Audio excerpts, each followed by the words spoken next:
hay que distinguir, digamos, dos grupos dentro de los revolucionarios, los girondinos, ¿sí? Que son más conservadores, más, no conservadores, sino son más moderados, ¿sí?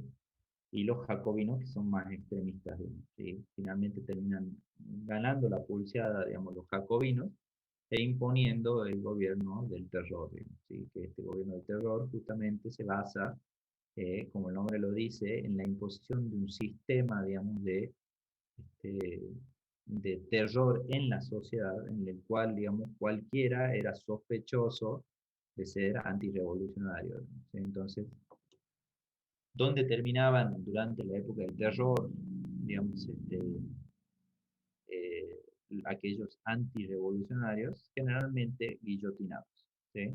Les cortaba la cabeza con la guillotina, justamente una forma, digamos, de matar, digamos, a las personas, bueno, en un aparato rectangular, digamos, donde ponía la cabeza y cortaba limpio, digamos, porque tenía un contrapeso, digamos, una navaja afiladísima, bueno, la había diseñado un doctor, Guillotín, sí, justamente, y entonces él era el que, ahí es donde terminaban, digamos, ¿sí? Y era un corte limpio y seco, entonces permitía, digamos, una actividad bastante extensa, digamos. ¿Sí? En algún momento del terror se mencionó que la guillotina no dormía ni un segundo, digamos, ¿sí? Era una persona tras otra, tras otra, tras otra, ¿sí? Entonces por ahí, como para que les quede, digamos, una etapa bastante oscura, y es una etapa que los detractores de la revolución y del cambio de la revolución van a mencionar y van a decir, bueno, eran unos salvajes, y bueno, puede ser que en ese momento haya estado bastante densa la cosa, ¿sí? Pero bueno, un desarrollo en una revolución es muy difícil solamente tirar flores, ¿no? Digamos, ¿sí? Usualmente los grandes cambios vienen de este tipo, ¿sí? Bien. Profe, Cuarta etapa. eh, otra etapa sería la Convención Nacional, una república democrática, en 1792 hasta 1795. Ujú. Este, ¿Qué características tenía su? eh, Era que el gobierno girandino estaba enfrentado a los jacobinos y en 1973 los jacobinos ejecutaron a los principales girandinos e inauguraron su etapa donde aprobaron una nueva constitución que estableció la soberanía popular y el sufragio universal masculino. Ujú. El Comité de Salvación Pública, concentrado por Robespierre, Sí. implantaron reformas sociales, abolición del salario mínimo y de la feudalidad. Bien, sí, sí, sí. Profe, también donde tienen un papel fundamental las mujeres, la Guardia Nacional participa, no sofoca dicha revuelta, la presión de ciertos grupos como los sans culotes Sí. y las revueltas, los ataques como la de las Tullerías marcan el fin de la monarquía y empieza a vislumbrarse una república fundada en el sufragio universal y el inicio del gran terror, como la guerra anteriormente mencionada, se destinaban numerosos recursos. Bien, bien, bien. Bueno, ahora bien, bueno, podemos hacer así hasta el final, hasta la muerte de Napoleón, ¿no? ¿Sí? Eso es lo interesante, que ustedes puedan ver, digamos, un desarrollo más organizado. Para eso está la línea de tiempo, ¿sí? Para que se puedan organizar. Como ven, en un tiempo en el que va y viene, digamos, ¿sí?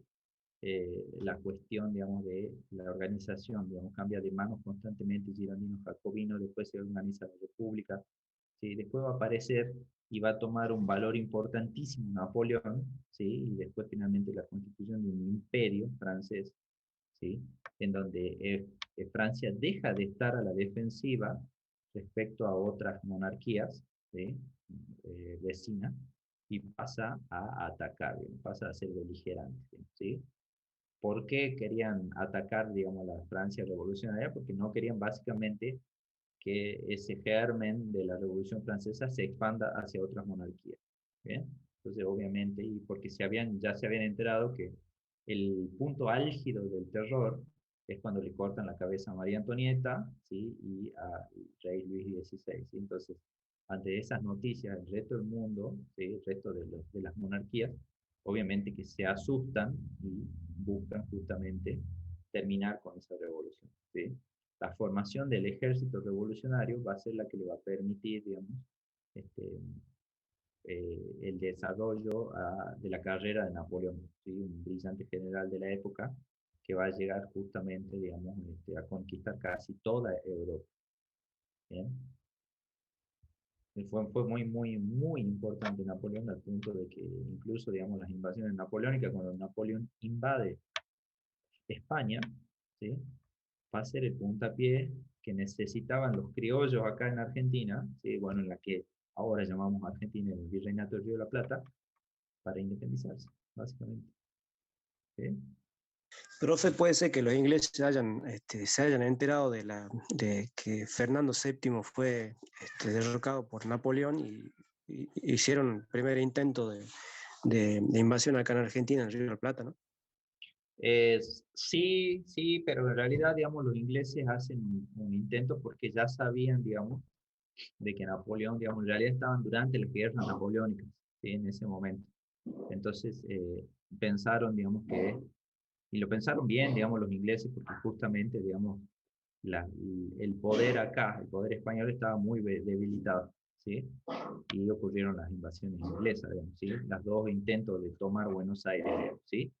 Este, que obviamente le sirvieron a los criollos para saber que se podían organizar, para ver toda esta cuestión de organización de milicias, que por otro lado habían sido permitidas por las reformas borbónicas en 1760, y a partir, digamos, de esa organización que hacen los criollos, ¿sí? Ya les queda el antecedente, porque Sobremonte, que era el virrey, agarra todo el tesoro, ¿sí? Y agarra a los soldados españoles y se va para Córdoba, digamos, y los deja, digamos, a los criollos solos en Buenos Aires. Entonces ellos se logran defender. Ahí ya queda un puntapié, digamos, para decir, bueno, un momento, los españoles no son tan necesarios, ¿se entiende? Y bueno, cuando llegan las noticias de que Napoleón ya lo detuvo a Fernando, lo metió preso y lo hizo que abdique, ¿sí? En Napoleón, y Napoleón después aplicó en su hermano, ¿sí? Bueno, ahí ya llegan las noticias esas, ¿sí? Y acá el clima se enradece y cambia totalmente. Revolución de Mayo, ¿se entiende? ¿Sí? Eh, porque los ingleses toman Buenos Aires, pero después la abandonan. No, no. A ver, ¿cómo, José?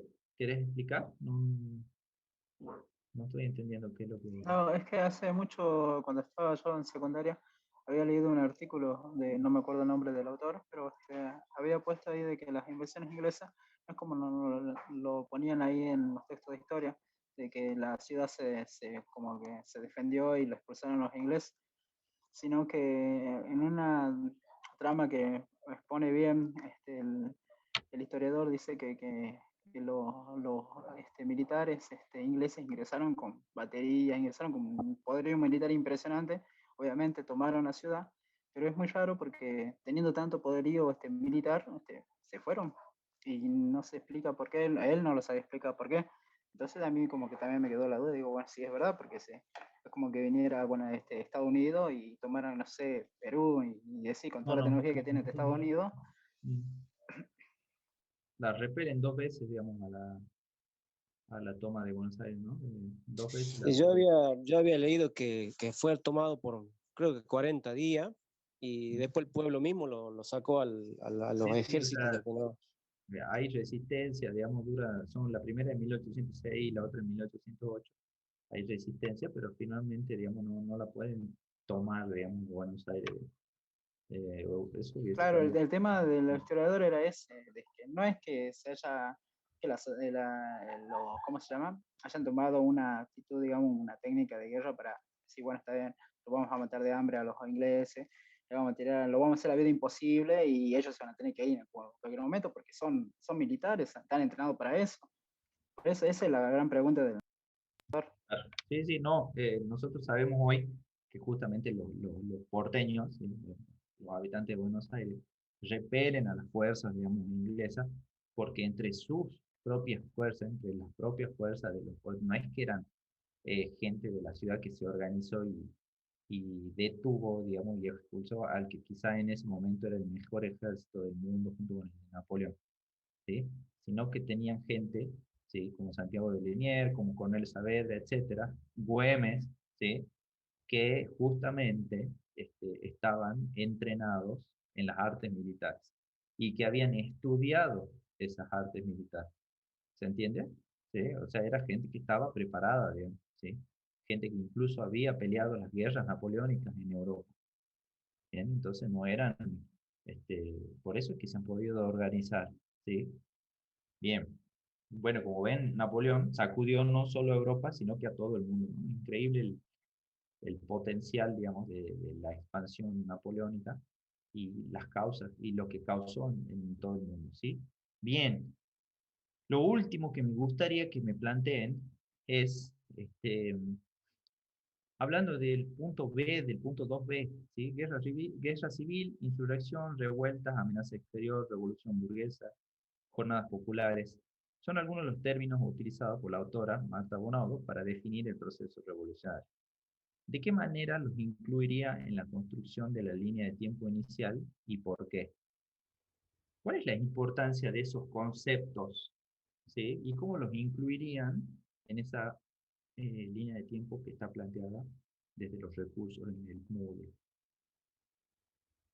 Según la autora, ¿no? ¿Cómo lo ven ustedes? ¿Por qué Marta Bonaudo utiliza esos conceptos o esas categorías analíticas para estudiar este proceso?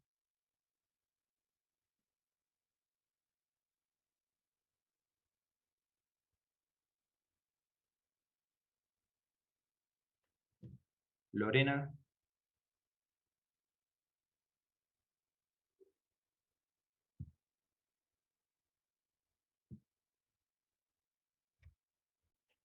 Maxi, Facundo, Melina, son los que todavía no participaron. Por Profesor, ahí cuando está hablando, Pues, sí, yo le para quería José. dar sobre esta consigna como un ejemplo y me dice si está bien desarrollado. A ver, Eh, Sobre el término de guerra civil y amenaza exterior, Bonaldo dice que el fin de la guerra civil y la amenaza exterior había favorecido el desarrollo de una ofensiva de diversas clases sociales. Entonces yo diría que esto es importante porque en el texto se dice que los jacobinos necesitaban el apoyo de estas clases sociales para llevar a cabo su política, como la de eliminar los derechos feudales y animar la situación de los pobres del mundo urbano. Por eso diría que esto es un dato importante para incluir en la línea del tiempo. bueno, bien. ¿Quién más? José, ahora sí.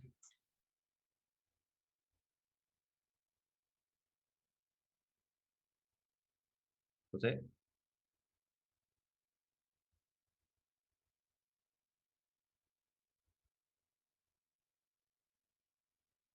Bueno, ¿quién más tiene una reflexión sobre por qué serían importantes estos conceptos?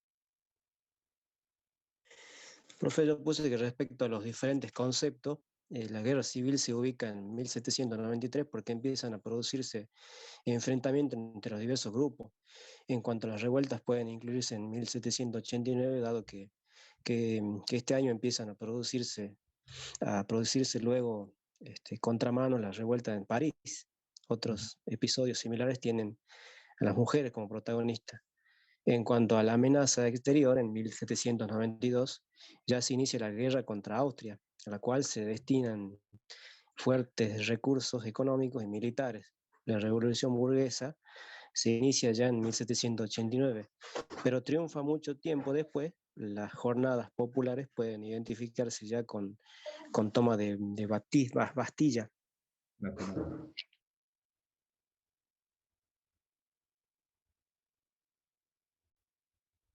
Bien, ¿quién más? yo por ahí había tomado la guerra civil como un enfrentamiento con respecto relacionando con la revolución en sí, porque en sí se enfrentan los burgueses, la clase de abajo, con sus mismos compatriotas que mantienen ¿cómo se llama? Prioridad, bueno, estoy confundiendo, todos privilegios, pero en sí son todos franceses, así que yo por ahí asocio eso a la guerra civil con eso. Después, a la amenaza exterior, estaba planteando yo en la amenaza cuando, claro, es verdad cuando habla con los jacobinos también lo mismo, y le tiene que pedir ayuda, que se unan de una vez para repeler esto. Y después, a lo que estaba yo, no sé, tenía mucha duda de plantearlo, es con respecto a la revolución burguesa, porque yo me planteaba que la revolución burguesa, justamente hasta ese momento, como lo decía antes yo, había muchos, no era un solo grupo, digamos, los burgueses no eran homogéneos, digamos, eran todos heterogéneos. Y que ellos se hayan unidos para luchar es una revolución ya en sí. Así que yo no sé, por ahí lo estoy metiendo a la revolución burguesa, que podría tratarse así. Y bueno, y los otros los tengo que ver. Bien, bien, bien, bien, bien. Sí, podés hablarlo más como una revolución, el logro de que la burguesía va hacia un lado, digamos, que también tenemos alta burguesía, baja burguesía, etcétera, digamos, ¿sí? No todos eran iguales, digamos, ¿sí? Y había incluso conflictos de interés entre las burguesías, digamos, ¿sí? Aquí es como una revolución, como un logro, digamos, del hecho de que vayan todos hacia un mismo lado, digamos, ¿sí? Aún permitiéndonos, digamos, repensar, digamos, si la burguesía baja, después se vio privilegiada este, por, esta, por este cambio en el poder que va a haber, ¿sí? Bien, el resto, ¿quién más quiere compartir?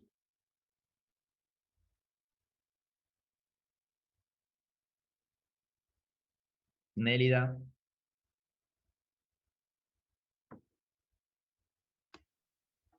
Hola, profe. No, le ruego mil disculpas por la informalidad. No pude terminar, pero estoy escuchando acá Claro, bueno, a buenísimo. usted y a los compañeros. No, lo que pasa es que comencé a leer el libro de Bonaudo Sí, y realmente porque nada que ver con lo que yo sabía de la revolución industrial.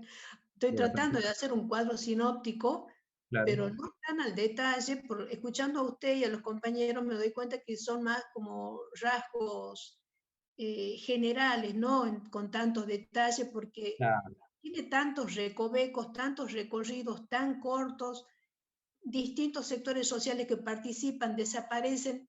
La autora tampoco dice por qué desaparecen, sigue claro. desarrollando. Entonces eso se me hizo una ensalada, disculpen la expresión. Sí, entonces hay Pero que, Nélida, no, de lo que están diciendo ya me queda un poco más claro. O sea, no hay que hacer un detalle tan minucioso porque es que yo no sabía que no eran todos tan importantes. Es como que uno desaparece mientras tanto alimenta a otro que sale por otro lado. Además, no pasa lo mismo en toda Francia, en todo el territorio francés. En distintas zonas ocurren distintas cosas con distintos actores. bien. Pero bueno, ahora fui anotando y ya más o menos creo que esto me va a ayudar a terminar. Y disculpe una preguntita. ¿Cuándo podría yo eh, cuando tendría oportunidad de presentar mi trabajo? Porque quisiera, no sé si hay recuperatorio, perdón. Gracias. Sí, sí, todos los trabajos tienen su recuperación. Lo interesante, bueno, ahora ya la primera parte la hacen, digamos, para que quede para ustedes, para estudiar, ¿no? Y para tener más ordenado. Lo que nos interesa a nosotros es que entreguen, y de hecho, primera, ¿no? La segunda parte no está pesada.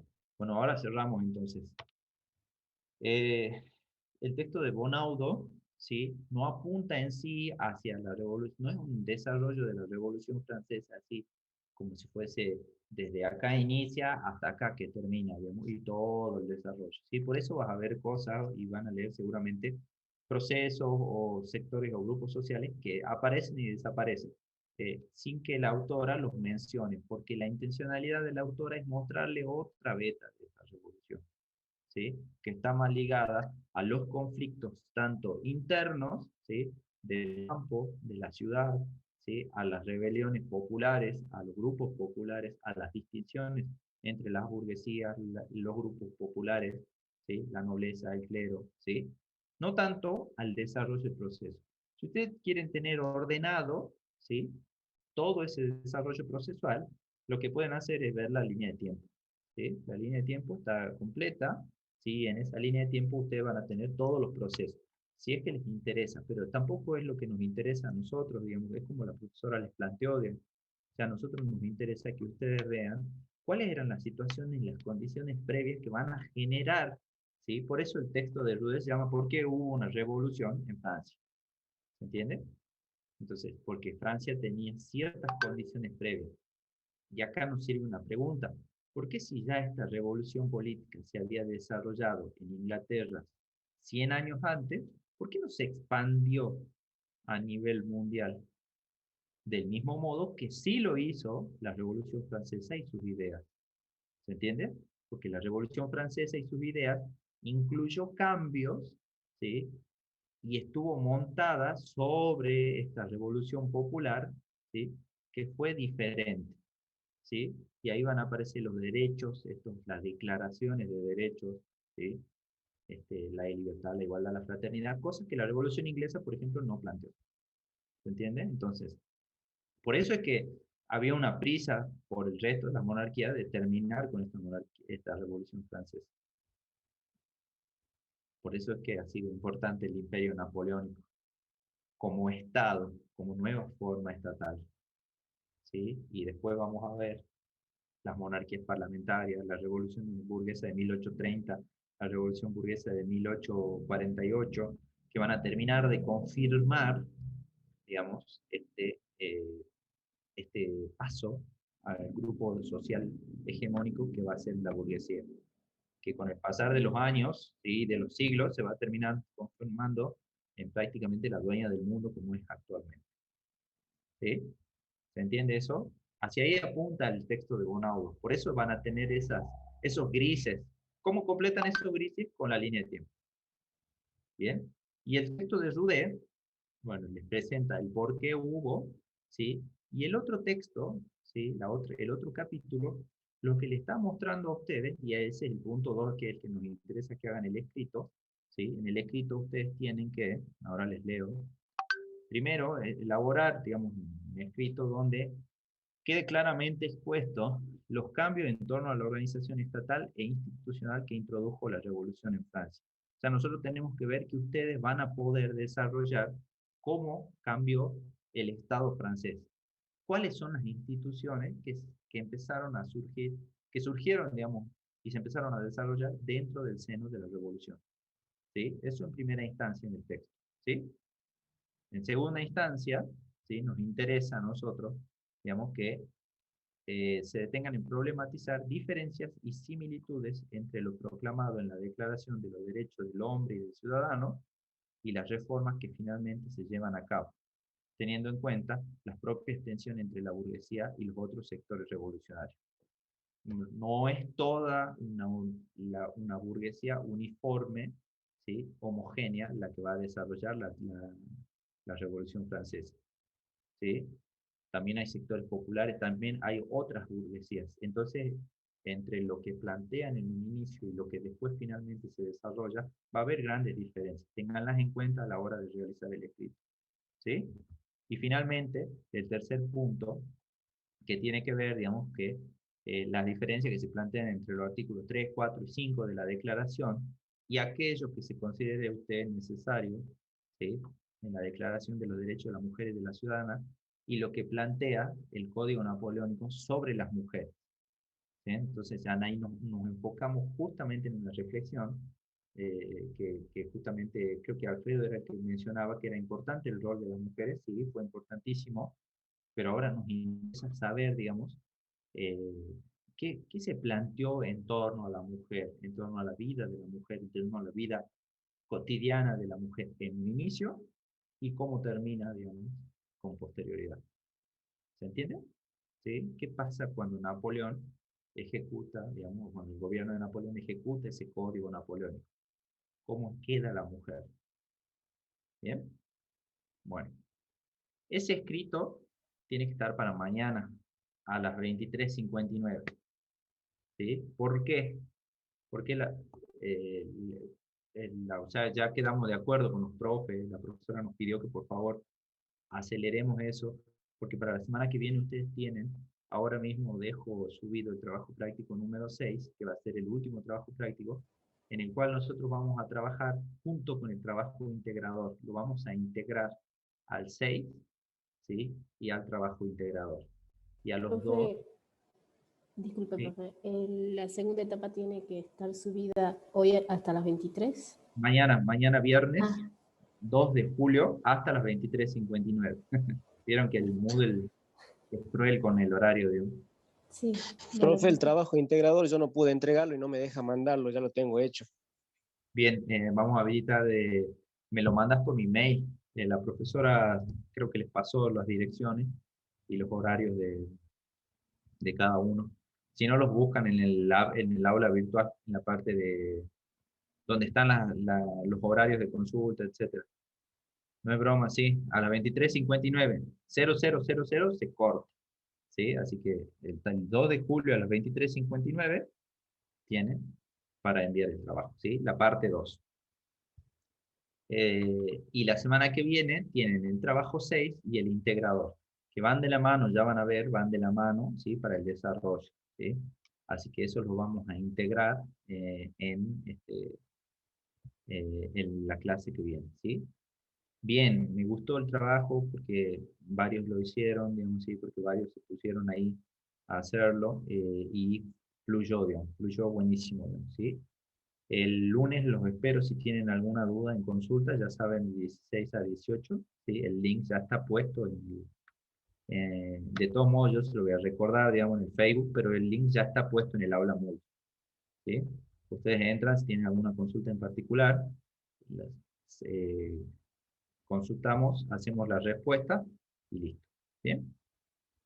Profesor, mandamos la parte 1 y parte 2